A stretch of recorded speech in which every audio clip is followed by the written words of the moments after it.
হ্যাঁ ভাই, কি খবর? ভালো ভাই। কি করতেছেন এই জায়গায়? এই তো হাঁটতেছি, রোদ উঠছে তো। তাই জি। আপনি এই যে এখন যে রোদ উঠছে, এই যে রোদে যে কয় টাকায় দিচ্ছেন দেখেন এই যে একটা, দুটা, তিনটা।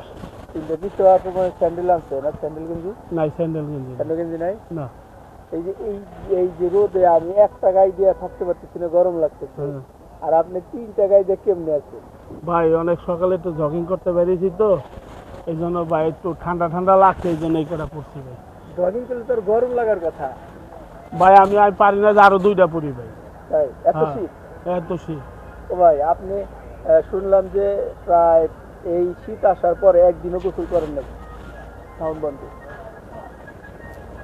একদিনও বলে গোসল করেন নাই? হ্যাঁ, কে কইছে ভাই একদিনও গোসল করি নাই? ভাই আপনার কইছে কেটা? আপনার বাইক নিয়ে মামুনে কইল। ভাই ওই কি তার সিরা, আমি কি তার সিরা? ওই তো কইলো যে মামা গোসল করে নাই শীতে, ওর কাছে যাইতে আমার ভালো লাগে না, এই কথা বললো। ভাই কি কইছে? আমি 7 দিন ধরে গোসল করি না, এটা আপনার বিশ্বাস হয়? বিশ্বাস তো হয় না, তারপরে আবার আপনার যে অবস্থা দেখতেছি। আর আমি কথাটা তাকে বুঝবেন, আমি কি লাগে গোসল করি না এটা তো শুনতেই বাকি। কি লেগে? আরে ভাই পানি গরম, এই জন্য আমি পানিতে নামি না। গরম পানি হলে তো শীতের দিনে ভালো। আর আমি ধরে নামি না, পানি গরম এর লেখা, নদীর সামনে গেলে আত্মীয় এই গরম পানি। তাই যদি না আমি যদি শৈলমল পুড়ে যায়। গরম কাকে বলেন? মানে আমরা যেটাকে ঠান্ডা বলবো সেটাই আপনি গরম বলেন? আর আমি আত্মীয় গরম পানি। তাই হ্যাঁ। চলেন গোসল করবো। হ্যাঁ চলেন গোসল করবো। হ্যাঁ রেহান গোসল করার সময় নতুন একটা সাবান, নতুন একটা শ্যাম্পু কিনে দেবো। হইলো কোন তো কি বুঝাবো আপনার ভাই, এখন কি গোসল করার সময়? গোসল করবো দুপুরবেলা। এখন কয়টা বাজে? এখন 11টার কাছাকাছি। 11টা কাছাকাছি তো দুপুর হয়ে গেল। তো ও একটা বাজুক আজান দি, তারপর সব খুললা গোসল করতে নামবো। আচ্ছা ভাই, অনেক পাক পাক হয়েছে, এখন একটা প্রশ্ন করবো। কি? ওইদিকে যাবো? কি নিয়ে বানবেন নিয়ে বা? না না, হ্যাঁ? চলেন যাই। খাওয়াবেন তো কিছু? চলেন খাও। আমি কিন্তু আবার বেশি বেশি খাই ভাই। আরে খায়েন যান, কি খাই?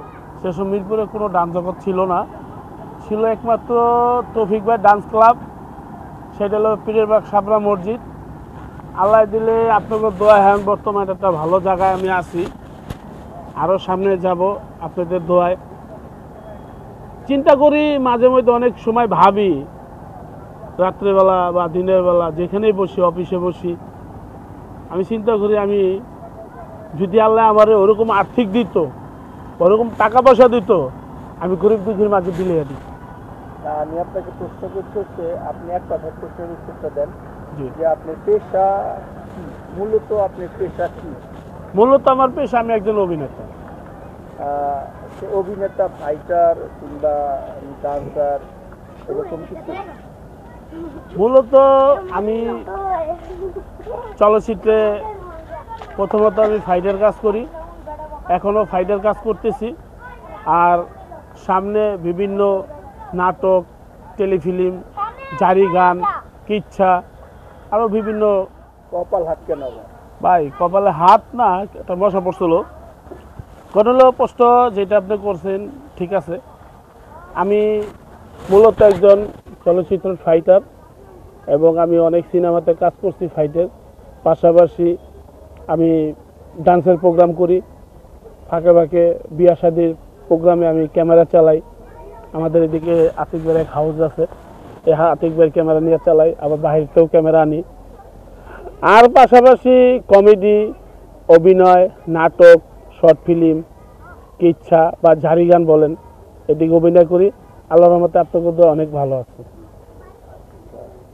বুঝলাম। তো দর্শক আপনাদেরকে, আপনার দর্শক তাহলে বুঝে গেল যে আপনার মূলত পেশা হচ্ছে এখন জানেন অভিনয়। অভিনয়টাই হচ্ছে আপনার পেশা।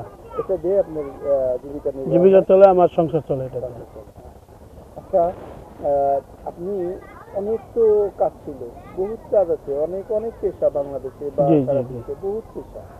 তো সব পেশার মধ্যে আপনার এই অভিনয়টা বা এই মিডিয়াতে কেন আসা, বা কি কারণ? মিডিয়াতে আসার উদ্দেশ্য হলো একটাই, আমার যেসব 10 বছর বয়স, সেসব বিটিভি ছিল, এবং 10 গ্রাম মিলে একটা বাড়িতে টিভি ছিল, তাও সাদা কালো টিভি। সেই টিভিতে Sinbad, the A team, MacGyver, Tipu Sultan. ভাইয়া, হ্যাঁ ভাই, আপনার তাহলে মিডিয়াতে আসার কারণটা? মিডিয়ার আসার কারণ হলো আমি বিটিভিতে টিপু সুলতান, ম্যাকগাইভার, তারপর ডিএ টিম, বিভিন্ন হারকুলিস এটি দেখতাম। দেখার পরে একদিন আমার মনে জাগলো, জাহারে ওরা টিভির ভিতরে এরকম অভিনয় করে, এরকম ফাইট করে, যদি আমি এটি করতে পারতাম আমি খুব খুশি হইতাম। এক পর্যায়ে বুদ্ধিজীবী শহীদ মিনারে আমি মার্শাল আর্টের প্র্যাকটিস করতাম। ওই মার্শাল আর্টের প্র্যাকটিসের ফাঁকে ফাঁকে আমি ফিল্মে ঢুকলাম। ফিল্মে ঢোকার পরে সাথে সাথে আমি আরও আমাদের লোকজন আছে, প্রথম মোবাইল দিয়ে কৌতুকের কাজ করলাম। কৌতুকের কাজ করার বাদে আস্তে আস্তে আস্তে আস্তে আস্তে এখন সব ধরনের কাজ করি। টেলিফিল্ম বলেন, নাটক বলেন, পিকচার বলেন, এই মিডিয়া জগতে আসা আমার এখান থেকে। জি। আচ্ছা, আগামী কালকে আমরা এই ভিডিওটা আপলোড করব। সেক্ষেত্রে এই ভিডিওতে যে আপনার কথাগুলো, এই কথাগুলো দর্শক আপনারা যারা শুনছেন দেখছেন, আপনারা একটু খেয়াল করে দেখবেন ভিডিওতে।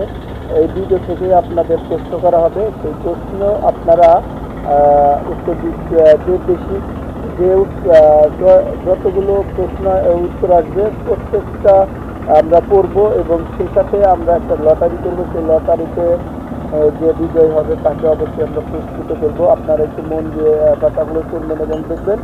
আর সেই সাথে আর একটা কথা হচ্ছে, আমরা হচ্ছে স্বেচ্ছাসেবক হিসেবে কাজ করতে চাই। আপনারা আমাদের পাশে থাকবেন। বিশেষ করে প্রবাসী ভাইয়েরা অনেক কষ্ট করে আমাদের জন্য, তাদের জন্য আমাদের অনেক অনেক অনেক শুভকামনা। সেই সাথে আমাদের এই চ্যানেলটার পাশে থাকবেন। আমরা বিশেষ করে প্রবাসী ভাইদেরকে নিয়ে ভিডিও বানাতে ইচ্ছুক। আপনাদের যদি কোনো গল্প থাকে কিংবা কোনো সাবজেক্ট থাকে সেগুলো আমাদেরকে জানাবেন। আর আপনারা কোন কোন ভিডিও কোন ধরনের ভিডিও দেখতে পছন্দ করেন সেগুলো আমাদেরকে জানাবেন। আর বিশেষ করে আরেকটা কথা বলতে চাই যে ইন্ডিয়ান ভাইরা আছে যারা, তারা যদি আমাদের এই ভিডিও দেখেন, আপনাদের সংস্কৃতি আমাদের সংস্কৃতি, আপনাদের যদি মনে হয় যে এই ধরনের ভিডিও আমরা দেখতে চাই, অবশ্যই আমাদেরকে কমেন্টস করে জানাবেন, আমাদের পাশে থাকবেন। এটাই হচ্ছে আমাদের চাওয়া। আমাদের পাশে থাকলে হয়তো আপনারা নিজেরাও বুঝতে পারবেন না যে কিভাবে আপনারা মানুষের সহায়তা এগিয়ে আসছেন। কারণ এই ভিডিও থেকে বা এই ভিডিও বলতে এই চ্যানেল থেকে যা ইনকাম হবে, আমরা চেষ্টা করব সাধ্যমতো আমাদের গরিব দুঃখী মানুষ যারা আছে, যাদের অনেক কষ্ট করে দিন যাপন করতে হয়, তাদের পাশে থাকার চেষ্টা করব, সহায়তা করার চেষ্টা করব। আমাদের মূল লক্ষ্য এটাই। সবাইকে ধন্যবাদ আপনারা আমাদের ভিডিও দেখার জন্য। সবাইকে সালাম, আসসালামু আলাইকুম।